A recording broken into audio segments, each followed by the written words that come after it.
Hey guys, welcome back to the next episode of the top 20 so far fragrances that I consider worthy of repurchasing, or that I have repurchased because I've found them worthy.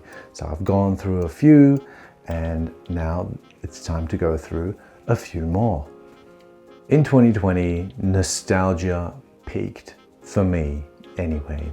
I had a lot of time to look back and think about fragrances that I had been in contact with when I was younger. And surprisingly, they were still making this one. This one I think is number 10? No, this one is number 9 on the list so far. And here it is. It is, no surprise, Havana by Aramis.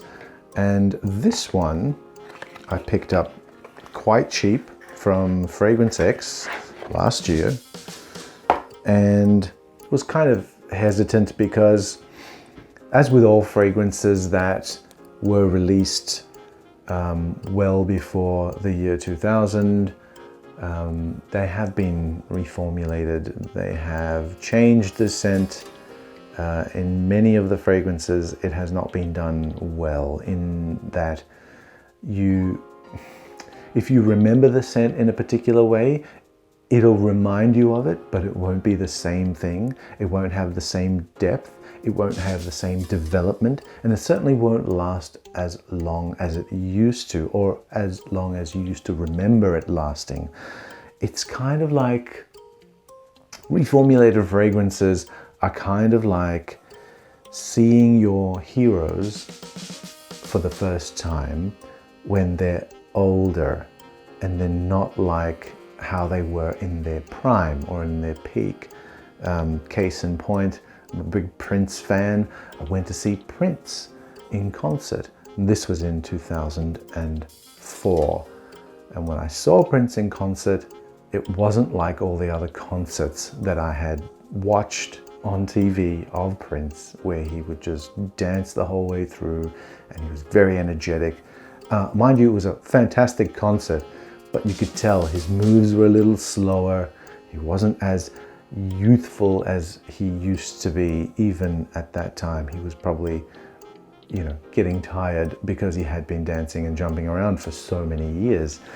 And it was somewhat disconcerting. It was a great show. It wasn't disappointing at all. But when he came back, I think, to Melbourne in like 2011 or something like that, I didn't go. I didn't go because I thought, well, if he was that slow then, I don't want to have my memories of him sort of tainted. And that's the risk you take when you purchase. That was a great sort of segue, but that's the risk you take when you purchase something that's still around, that you used to wear when you were a kid, when you were a youth, let's say. But this has been done very, very well. It still smells extremely similar to the original one. So much so that I thought, wow, this is great. I can wear this. And I did wear this quite a bit already. And the longevity was okay as well. And I just thought, I wonder, because there was something else that was missing. And like the tobacco in here, it's a wet tobacco, and it's like, and there was like a rich sort of depth or sweetness as the tobacco leaf is drying kind of smell that I remember in the original sort of blue bottles that they used to come in.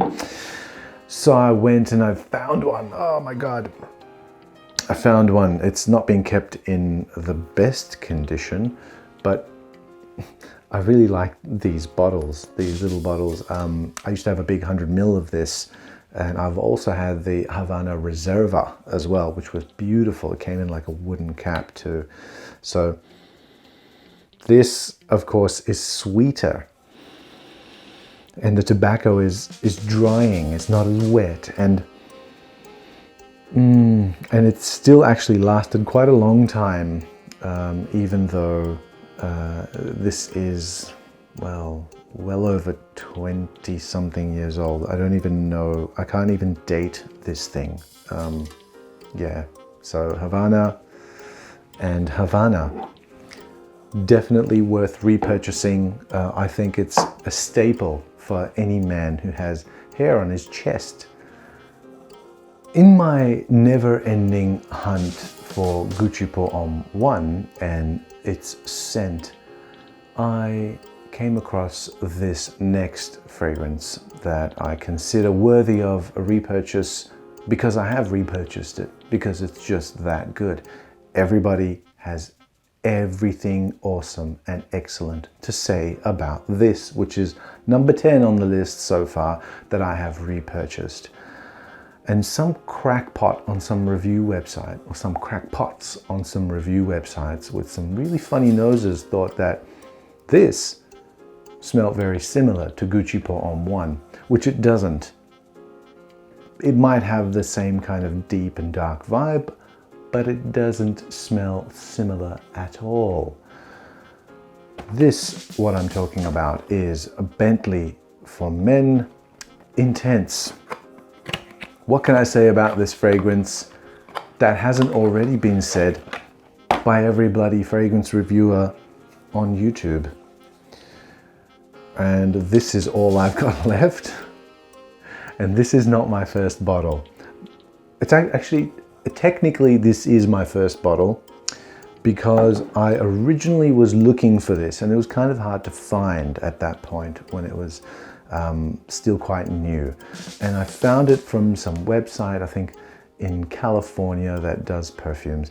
And they were trying to get rid of these 30 milliliter square plastic travel atomizer kind of bottles of Bentley For Men Intense. Each one was $5. I bought 4 of them, so 120 mil for $20. And that's pretty good. So I went through those and I can see why they were so cheap, because the stupid plastic containers fell apart and they would leak.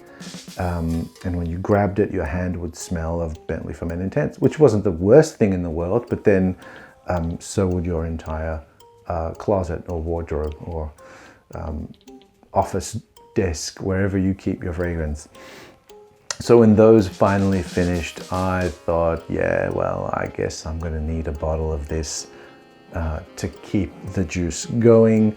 And whenever the winter rolls around, I don't really wear it that much anymore because my collection has grown immensely, but it is such a beautiful scent. I probably won't do it any justice. Look it up, just type it in, like Bentley For Men Intense reviews or something like that, and you will see every single reviewer has said something great, has said something nice, has said something good about this. And they certainly say it's niche this and whatnot. You know me, I don't give a shit about that kind of stuff. It either smells good or it doesn't, and this smells good. This smells good to men. It's a very manly scent, even though women and men can wear whatever scent that they wish, and they can like whatever they like, but generally the compliments come from men when you're wearing this. I've had a few compliments as well from women on this as well. So Bentley For Men Intense, worthy of repurchasing, definitely. And when this finishes, yeah, there's another one on their way. So I hope they never discontinue this. If they do, I'll be giving this the Gucci Pour Homme 2 treatment. That's it for this one. Stay tuned for the next episode. Thanks for watching.